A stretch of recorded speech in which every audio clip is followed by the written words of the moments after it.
আমাদের নবমী কেটেছে মধ্য ও উত্তর কলকাতার বনেদি বাড়িতে। চলুন দেখে নিন। ব্রেকফাস্টে কচুরি ছোলার ডাল আর সঙ্গে কেশর রসমালাই। সোদপুর থেকে সকাল 10:15 নাগাদ ট্রেনে উঠে আধ ঘন্টায় শিয়ালদহ। কোলে মার্কেটের কাছে ছোট্ট করে চায়ের ভারে চুমুক দিয়ে সবজি মার্কেট পেরিয়ে বিবি গাঙ্গুলি স্ট্রিট ধরে কিছুটা এগিয়ে বাঁদিকে আরেকটা গলিতে ঢুকে পড়লাম। পাওয়া গেল প্রথম গন্তব্য শ্রী রামগোপাল সাহার বাড়ি। এখানে জুতো খুলতে হবে। দেখলাম এখানে কুমারী পুজোর চল আছে।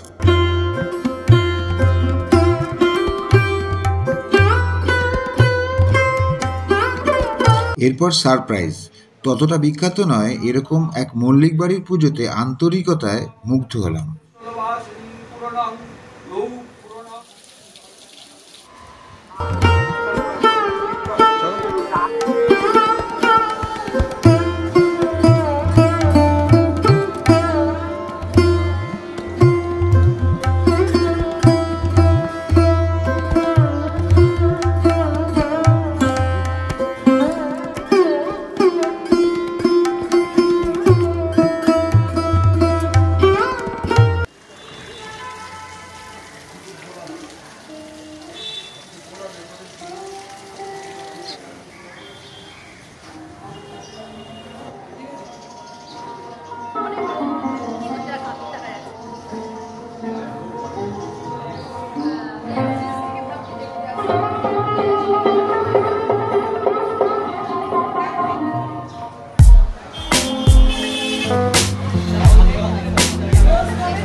তবে শেষে মোহাম্মদ আলী পার্কের পুজোর হাল দেখে বেশ খারাপ লাগলো।